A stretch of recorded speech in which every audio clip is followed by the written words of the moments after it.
Good evening. I hope everyone enjoyed the procession. My name is Owen Crum, and I'm a history religion double major from Charlotte, North Carolina. I'm also a community advisor. But this year, I'm the Denison student body president, and so it's my pleasure to address you. Members of the class of 2022, on behalf of the student body of Denison University, it is an honor to welcome you to the Hill. At Denison, we believe in working across difference to honor our democratic principles. The Denison Campus Governance Association is an elected forum that advocates for the student body and strives to create a meaningful community at our campus. In the coming weeks, you will elect your own representatives and join this tradition of student governance. But as of today, each and every one of you is a member of our community. This is your community. I'd like to take a moment to talk about what that community has meant to me and what I would really hope it means for you.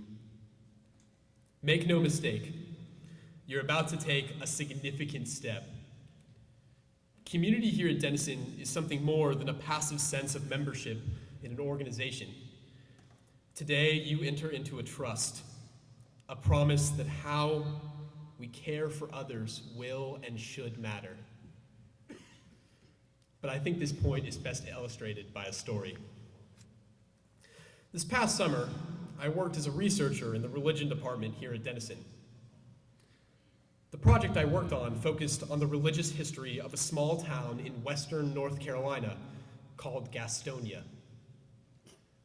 Like so much of rural America, Gastonia has suffered the consequences of rapid globalization.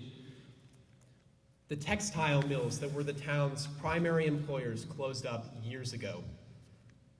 And even before the mills closed, the town's history was marred by labor conflicts and racial violence. The world seems to have forgotten about Gastonia. As I examined the history and the sacrifices people made for this place, I found myself wondering, how have people endured here? What holds this community together? Gastonia isn't far from Charlotte, my home, and over the 4th of July, I got the opportunity to go there and interview some of the community's religious leaders. As those interviews drew to a close, I decided to ask the preacher of the Gastonian Presbyterian Church a version of this question I had been asking myself throughout the summer. "Why do you stay here?" I asked as we gathered our things to leave. At first, I thought I might have phrased the question offensively, but the preacher wasn't upset. With a quiet determination, he simply said, "Work yet undone." What did he mean? I don't think he was talking about his work in the church. He was talking about his place in his community. As an outsider, I'd been trying to understand the incredible loyalty the people of Gastonia had for that place that had not always been kind to them. In 3 words, this man told me everything I needed to know. The preacher understood community isn't automatic. It requires commitment and sacrifice and even hard work.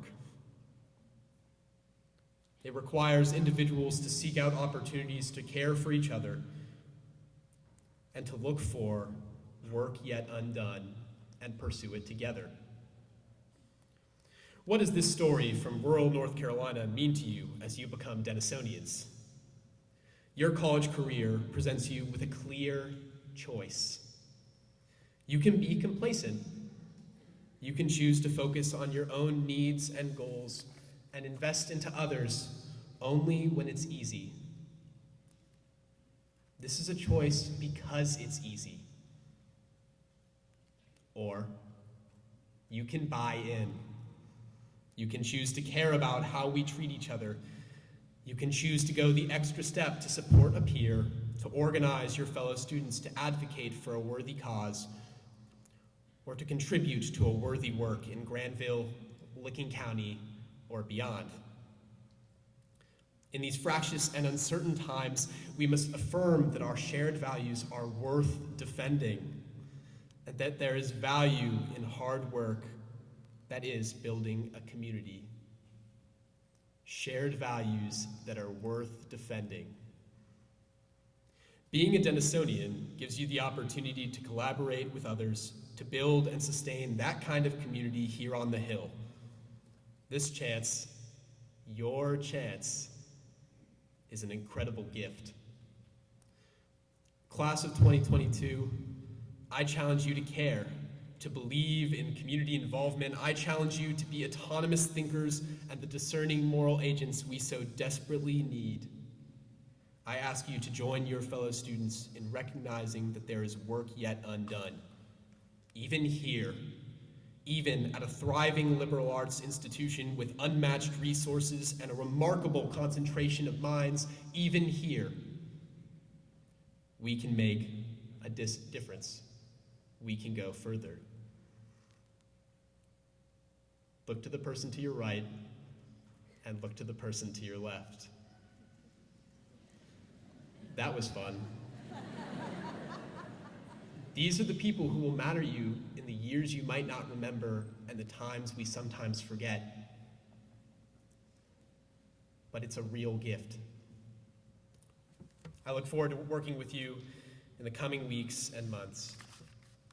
There's work yet undone. I will now ask Julie Haupt, Vice President of Institutional Advancement and Denison alumna, to join me at the podium.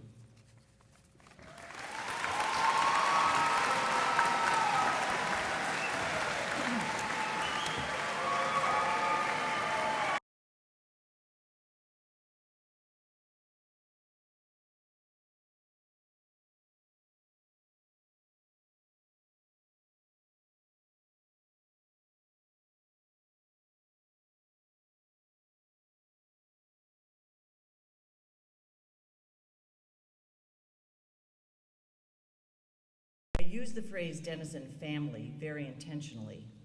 A family is more than a community, more than a group of people living in the same place, even more than a community with shared values and traditions, although we certainly have those too.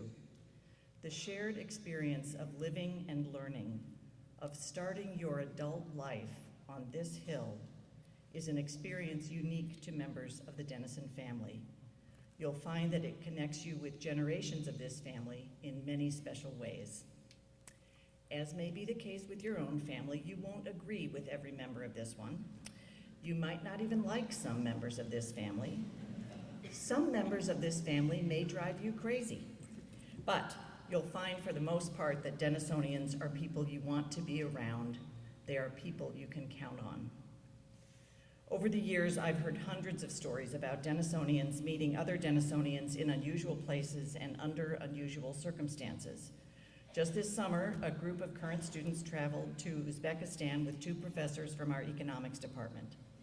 Standing on top of a mosque in Khiva, wearing Denison swag, they were approached by a woman who said, "I went to Denison."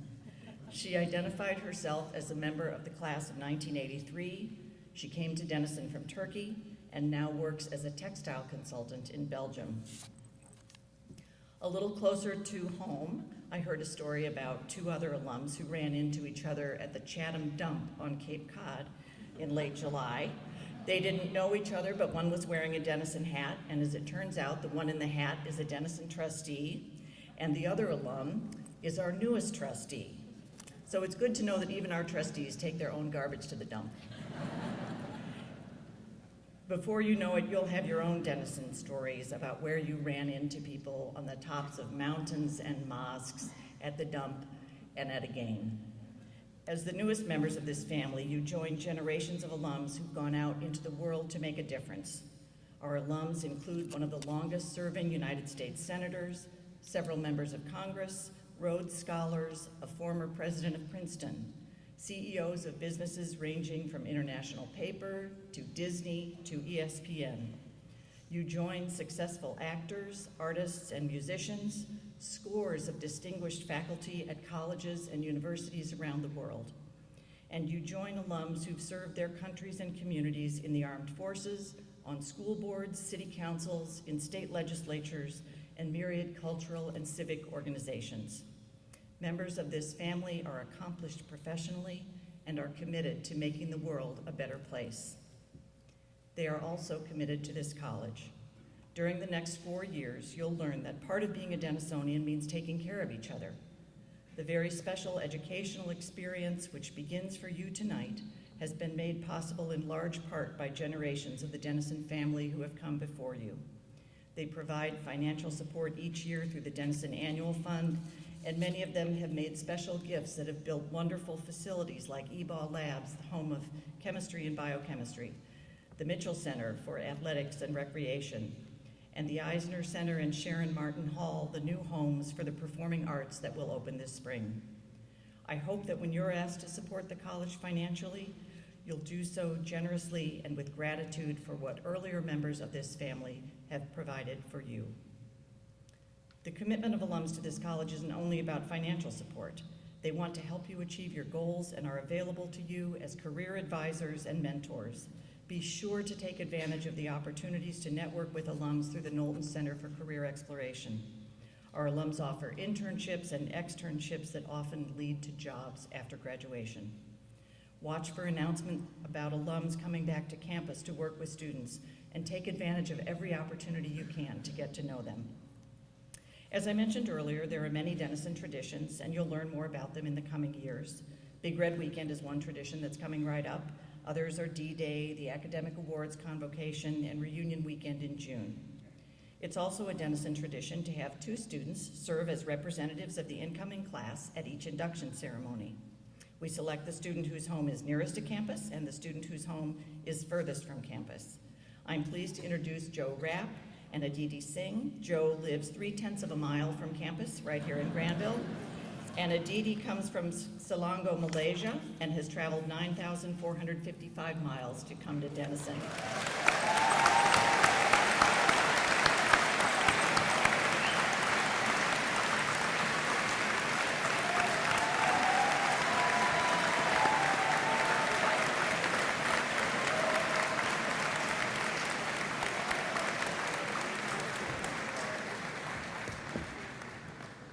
So class of 2022, this is your banner.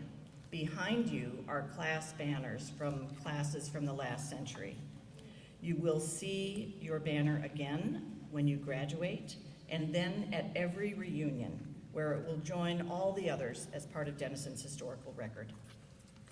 Now I'm very pleased to introduce to you one of my favorite Denisonians, someone who checked in and has never left, alum and professor Fred Porchadou, who will speak to you on behalf of the faculty.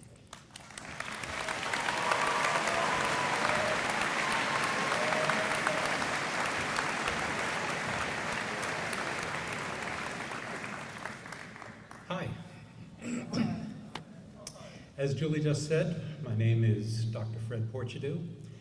I'm the chair of the English department and chair of the faculty, and it's the latter distinction that puts me here today to speak to you on behalf of my fellow faculty members, some of whom you see over here.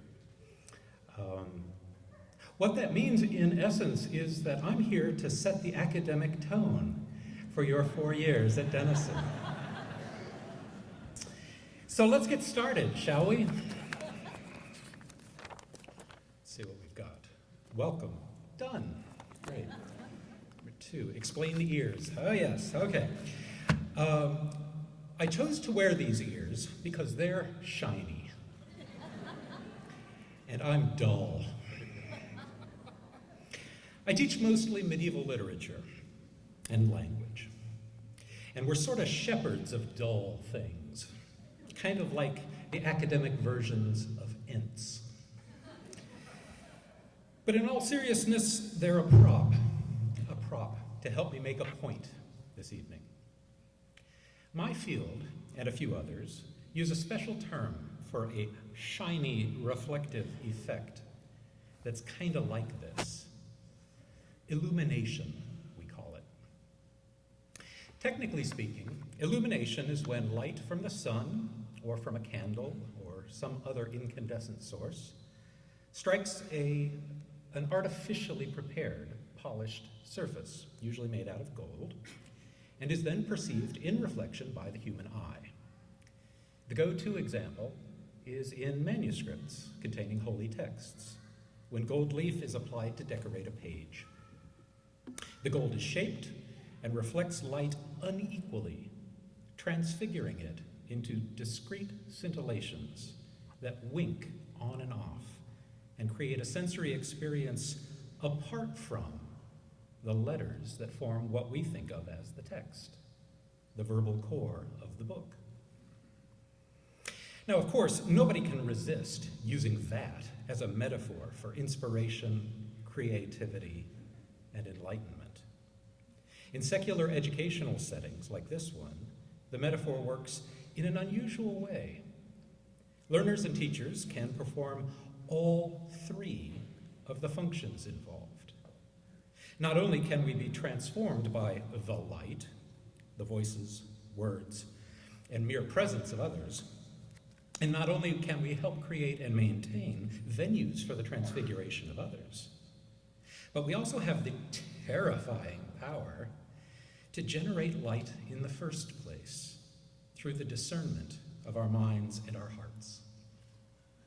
The broad liberal arts education you're in for here will encourage you to discover and move among these roles throughout your lives as conditions change around you. And they will. There is one catch, though.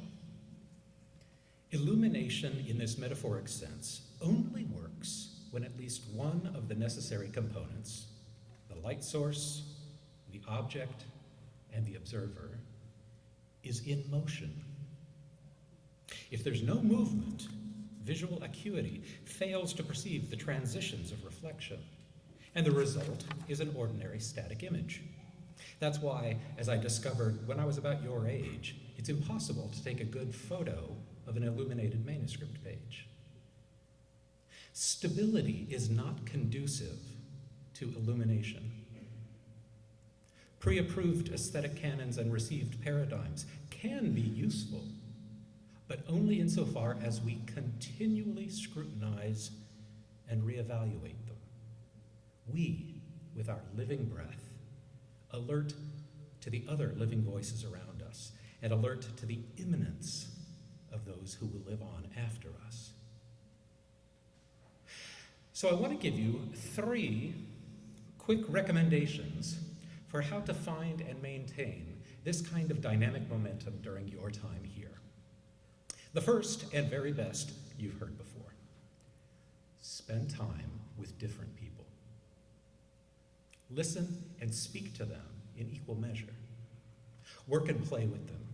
Hang out without any clear expectation of what you're going to get out of it, or that you're going to get anything out of it at all. We faculty will, of course, model this for you as experts in various fields, as practiced educators, and as caring human beings. Build your own version of it, inside and outside of the classroom.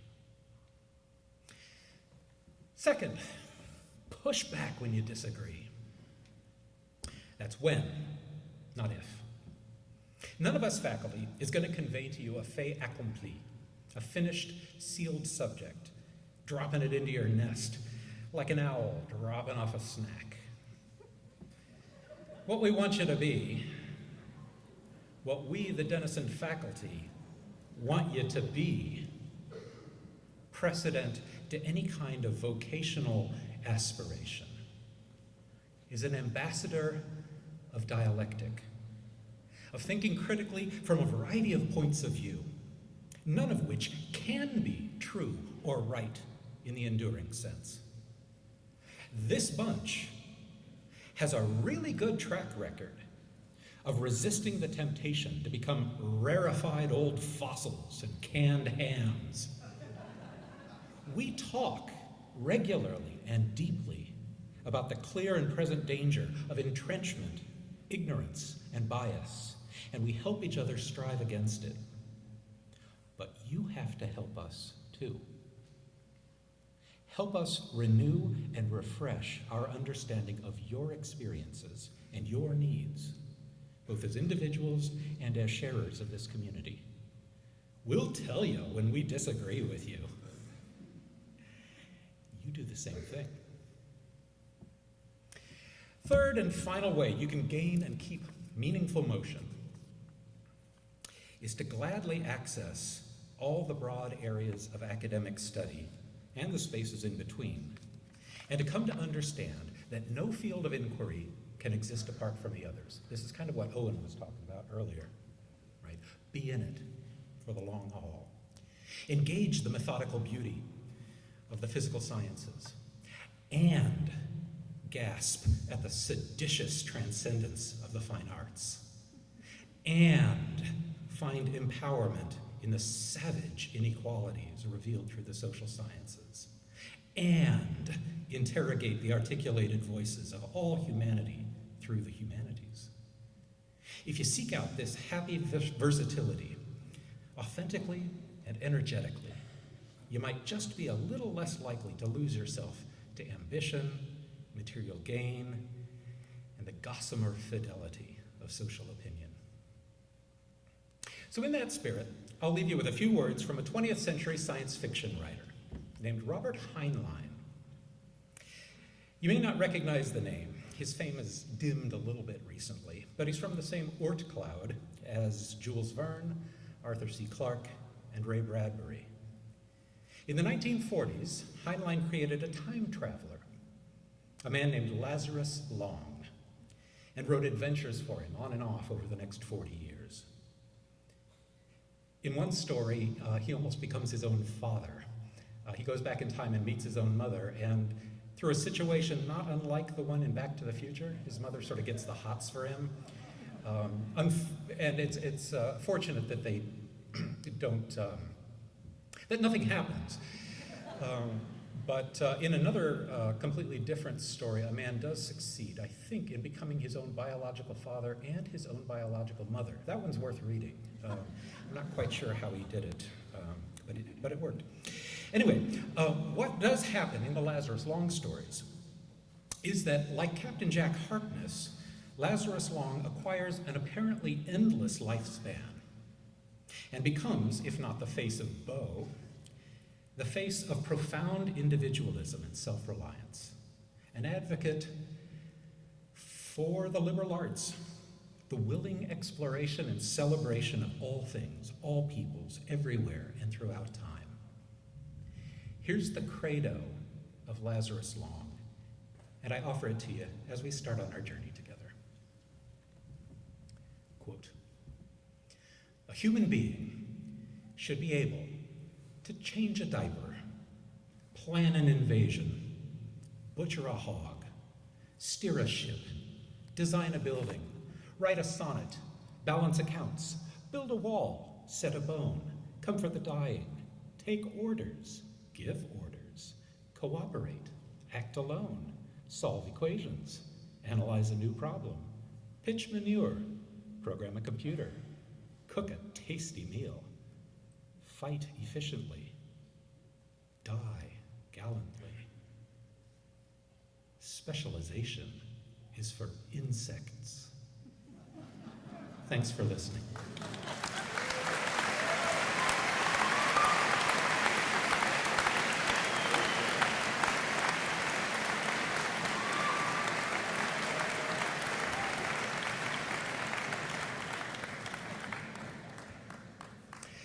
Dr. Ching-Chu Hu of the Department of Music has written a piece just for you. His fanfare for the class of 2022 will now debut. It'll be performed again on the occasion of your graduation in May of 2022.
And now it's my distinct pleasure to introduce to you the 20th president of Denison University, Dr. Adam Weinberg.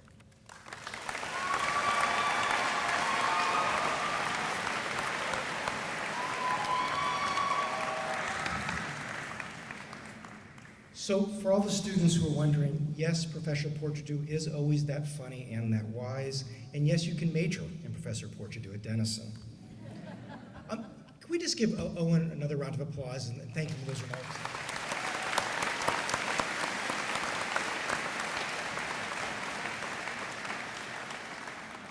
So can I ask the great Denison class of 2022 to just stand up for a second?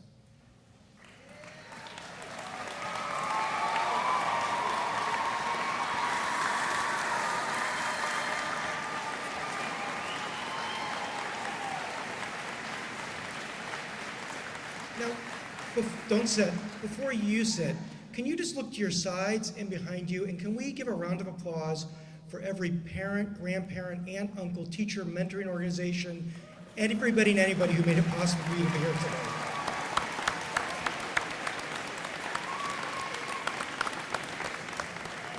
Now you can sit, thanks. And can all the parents and family members join our students in the audience and just thank in advance our faculty and all the staff who are going to give them a world-class education over the next 4 years.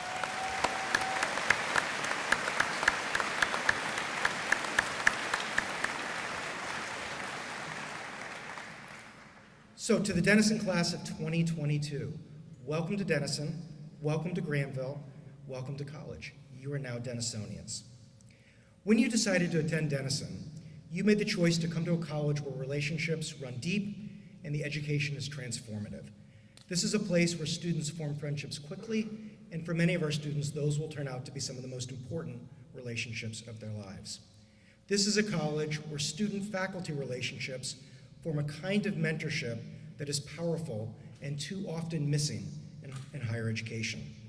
This is a place where students look back at graduation with pride on what they've accomplished and about who they have become, and they get a bit teary-eyed about leaving the Hill.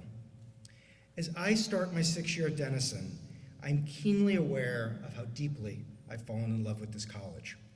For me, Denison provides students with a fantastic liberal arts education, strong mentorship, and a robust campus life. If you approach it the right way, a Denison education will unlock your potential to be the architect of your own life. The next chapter of your education will be very different from all those that came before it. College will present you with a range of opportunities and choices. The next few weeks for all of you, regardless of where you came from, regardless of how excited or anxious you may be, will be full of firsts. Some of those will be exciting, some will be intriguing, and for all of you, some of those will be a little bit daunting. The combination of classes and co-curricular activities, the residential and social choices you make or don't make, will come together to form a unique Denison education. There is no one Denison experience. The Denison experience you have will be the one you create. The key is understanding that you are in control and will ultimately determine both the shape and quality of your experience. So as you start your Denison experience, I want to offer 5 pieces of advice as follows. First, take control of your education. College, and especially Denison, is not a spectator sport. This begins with the academic choices. Don't just glide through your classes. Devour them, savor them. Academics are the core of your experience. Go to every class, do every assignment, participate in every conversation, show up prepared to listen, to participate, and to learn. Treat every class as a unique opportunity to learn from the best faculty in higher education. Don't worry about the subjects you're taking. Take this first year to explore a range of classes and figure out what interests and engages you. Some of you have entered with a set of academic interests and disciplines that you hope to pursue. Please be open to having your mind changed. Your education will always benefit from taking a wide range of courses and challenging yourself to expand the boundaries beyond what feels comfortable. So here's the first secret I'll share with you. What you study is not a good predictor of of life success. But being academically engaged and doing well is connected to achieving success in every single aspect of your life. You have plenty of time to focus as you move along in your college career. So cast a wide net this year as you start out on your college journey. Likewise, it's important at Denison to get involved outside the classroom. Find a few activities that interest you and that motivate you. You may like a particular sport or be active in the arts. Or perhaps you're community-minded, politically active, or interested in entrepreneurship. Nurture those interests by getting involved in campus organizations or in the local community. But do these things in depth, and they will be more meaningful and rewarding. Here's my other favor. Don't limit yourself to activities and areas of interest you already know you enjoy. Use college to explore and develop new pursuits. Ideally, you will leave Denison with some interest and passions you didn't know you had when you arrived. For this to happen, you have to push yourself to try new things and to be open, even excited, about reinventing yourself a little bit. 2, cultivate meaningful relationships. At its core, college is formed by the relationships you form and those you fail to form. This starts with the relationships with faculty. Finding faculty mentors is one of the most important things that can happen in college. But for it to happen, you have to seek it out. Get to know your faculty. You'll be studying with some of the best faculty in higher education. Even if you understand everything the faculty say the first few weeks of classes, make an excuse to go in and talk to them. Tell them you don't understand something. This quickly extends to staff. This campus is filled with a range of staff, from student development professionals to many, many, many others who care deeply about students and who have expertise in helping students succeed. Be open to their mentorship and seek out those mentors as well. The impact of forming meaningful personal relationships at college also extends to your peers and the friendships you will form with them. Most of us seek out friendships with people whose life experiences are close to our own. Connecting with people who share common interests and backgrounds is important, and it'll play a vital role as you transition into college life. But it's also important to form friendships with people whose life experiences are different from your own. We call this lateral learning, and we do it well at Denison. You stand to learn a lot from a wide range of peers, especially those who see and engage the world from a different perspective, culture, and set of personal beliefs. At no point in your life are you as likely to have such ready access to people from so many different backgrounds as you will be over the next 4 years. I want to put an exclamation point on this last issue. One of the things our colleges do especially well is they bring together students with a rich variety of life experience into the same physical spaces, the same residential halls, classrooms, and student unions. However, it's incumbent on you to take advantage of this opportunity. Learning to work and live effectively with people who see the world differently requires effort and initiative on your part. But mastering this ability will have great value in your life. It will lead to more personal, professional, and civic fulfillment and success. Embrace it, and you will get more from your Denison experience. So to begin this crucial process, my advice to you is to commit to the following. Make it a point to have a one-on-one conversation with each of your faculty members during the first 2 to 3 weeks of term, and make it a point to develop one close relationship with a faculty member during your first year in college. Identify 2 to 3 people in your residential hall whose life experience is most different from your own, and find a way to forge a friendship during the first month of classes. And if you see somebody or hear somebody in a class that says something that's shocking to you, invite them out to coffee and ask them about their life experiences and just sit and listen. Start by asking these questions. Often people's views come from their backgrounds, or what we might call their lived experience. Number 3, push yourself to explore new subjects and activities without being afraid of failure or getting embarrassed. Push yourself academically, audition for a play or an a cappella group, try out for an athletic team, write for the student newspaper, run for student government. If it doesn't work out, try something else. Failure is just one step on the road to success.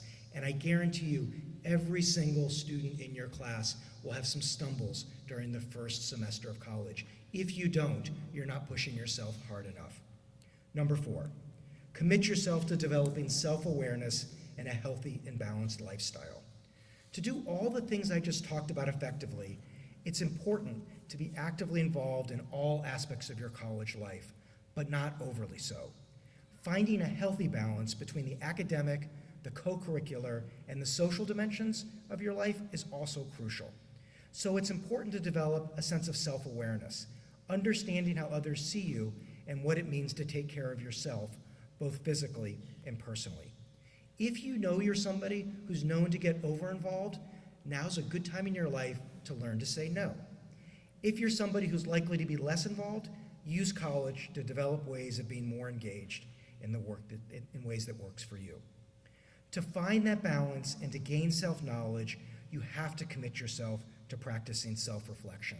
So set aside some time at the start and end of each of your day to just take in this beautiful place we call the Denison campus. Take a walk, enjoy some reflection, consider what you're learning about yourself and what kind of person you want to be.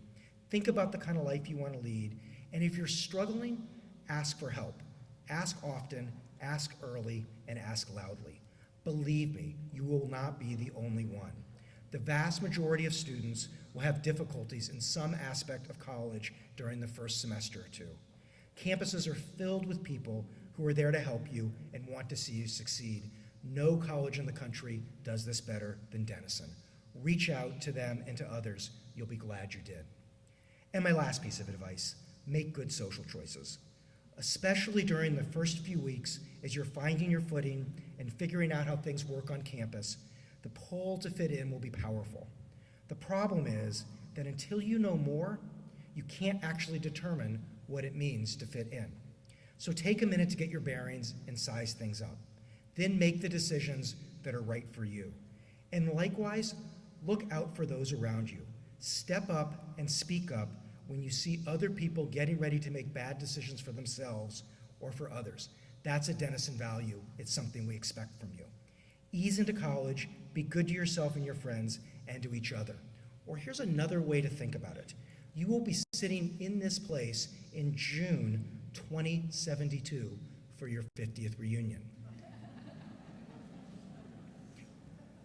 Make good choices now so that when you come back for your 50th reunion, you can look at your peers and say, one of the things we did remarkably well as a class is we helped everybody ease into college in ways that was safe, healthy, and fun. So finally, remember to have fun. College will push you, it will challenge you in all sorts of ways, but it's also a time that can and should be rich with joy and discovery. It's a journey, and I wish you much happiness, meaning and success along the way. So I want to just close with a bit of a personal reflection, and I'm looking at our 12-year-old daughter who's kindly sitting here tonight thinking, when is my dad going to be quiet because I want to go home? I'm a product of the liberal arts. As I look back on my life and the life of my friends and the students who I've worked with now for over 25 years, it's clear to me that a liberal arts education will help you identify the kind of life you want to lead, and that it has the power to help you develop the skills, the values, and the habits to bring to that life to give you a successful life. In other words, you are about to experience a kind of education that every young person in the world deserves and far few receive. Or to say it slightly differently, I've come to believe that the world needs everybody to have a liberal arts education. So take advantage of it. Your education will not happen by accident. It will happen when you step up and step into it. Lastly, a plea. When you see me around campus and I ask how things are going, it's not a rhetorical question. Stop. Take a few minutes. Let me know how your classes are going. Let me know how things are going outside the classroom. I really want to know. I'm excited to welcome you to Denison. I'm excited to get to know you, and I will forewarn you.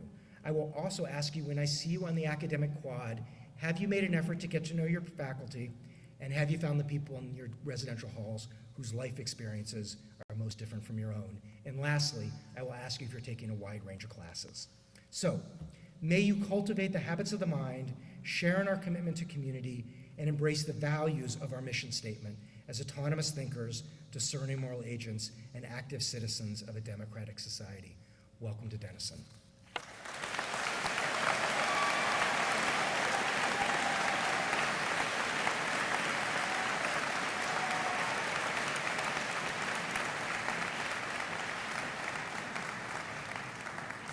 So I'm going to invite Dr. Laurel Kennedy, Vice President for Student Development, and Dr. Kathy Dollard, Associate Provost, to join me for the induction of the class of 2022.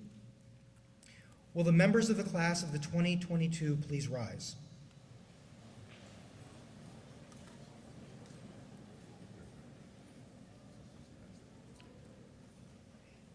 It is my honor to formally induct you to the Denison class of 2022.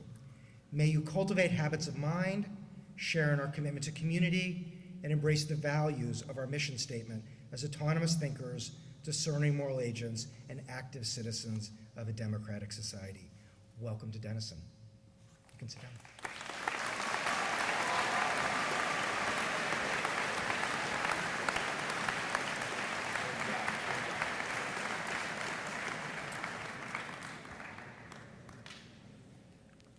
So every college has its own song, what we call our alma mater, and Denison's no different. So to help you learn the melody to the song To Denison, we are going to ask the members of the August orientation staff to come up, and they are going to sing the first verse for us. We're going to rise and join the group as they sing it the second time. So we're going to let them sing it once, then we're going to get up and join them for the second time. The words are printed on the back of your program. So to parents and everybody else, following the singing of the alma mater, we're going to ask the audience to be seated while the members of the platform party and the faculty recess. We're going to ask the students to stay here, and at 8 o'clock, our newest Denisonians will meet their August orientation leaders right here in this space, and we will get ready and start orientation week. So parents and family members, we will ask you to say goodbye to your students when we conclude, and we wish you safe travels as you return home. And it now says on my script, please stand away from the microphone because you do not have a good voice.